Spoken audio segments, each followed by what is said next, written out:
ایک پیاری سی نظم ہے جس کے شاعر کا مجھے نہیں معلوم لیکن بس دل کو لگی تو آپ لوگ کے ساتھ شیئر کر رہی ہوں۔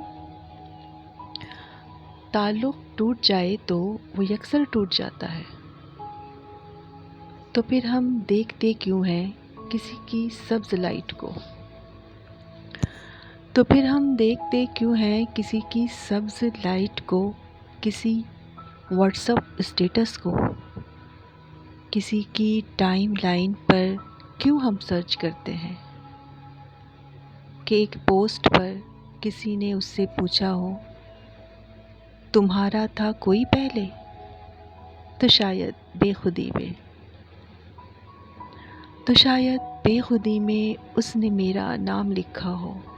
کوئی ایک شعر ایسا ہو پروفائل کے بایو میں،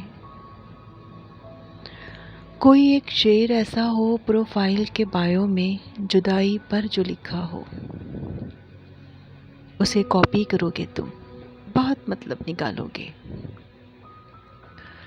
اسے کاپی کرو گے تم بہت مطلب نکالو گے،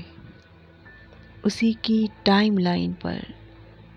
بہت بے بسی سے پھر اسی کی ٹائم لائن پر بہت بے بسی سے پھر انا کو توڑ آتے ہو،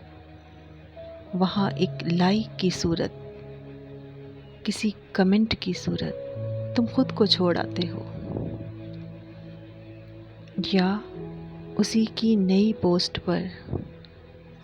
کسی سے پاگلوں جیسے یوں ہی پھر بحث کر لینا، کسی سے پاگلوں جیسے یوں ہی پھر بحث کر لینا کہ تمہارا نام مسلسل اسے نوٹیفیکیشن میں نظر آئے، تو تم اس کو یاد آؤ گے، شاید آ بھی جاؤ گے، تو کیا رپلائی آئے گا کہ جب ترکے تعلق سے، تو پھر کیوں دوسروں سے اس کی خیریت معلوم کرتے ہو؟ تو پھر کیوں دوسروں سے اس کی خیریت معلوم کرتے ہو؟ تو کیوں اس کی ہر ایک ڈی پی کو جا کر زوم کرتے ہو؟ پھر اس کی ہر ایک پکچر پر یوں حالے کی صورت میں کبھی انگلی گھماتے ہو؟ تو پھر کیوں اس کی تصویروں کو اپنا دکھ سناتے ہو؟ کبھی اس کی اسٹوری پر بہت خوب لکھ دینا، تو پھر کیوں رات کو اکثر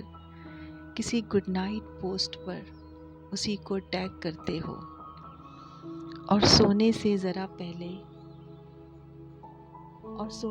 ذرا پہلے پرانی چیٹ پڑھتے ہو، کیوں بے چین رہتے ہو؟ تم ایکٹیو ناؤ کی لفظوں پر بڑے بےتاب ہوتے ہو، وہ اب تک آن لائن ہے، تو پھر کیوں لوگ کہتے ہیں تعلق ٹوٹ جائے تو وہ یکسر ٹوٹ جاتا ہے؟ تو پھر کیوں لوگ کہتے ہیں تعلق ٹوٹ جائے تو وہ یکسر ٹوٹ جاتا ہے؟ مگر ایسا نہیں ہوتا، تعلق ٹوٹ بھی جائے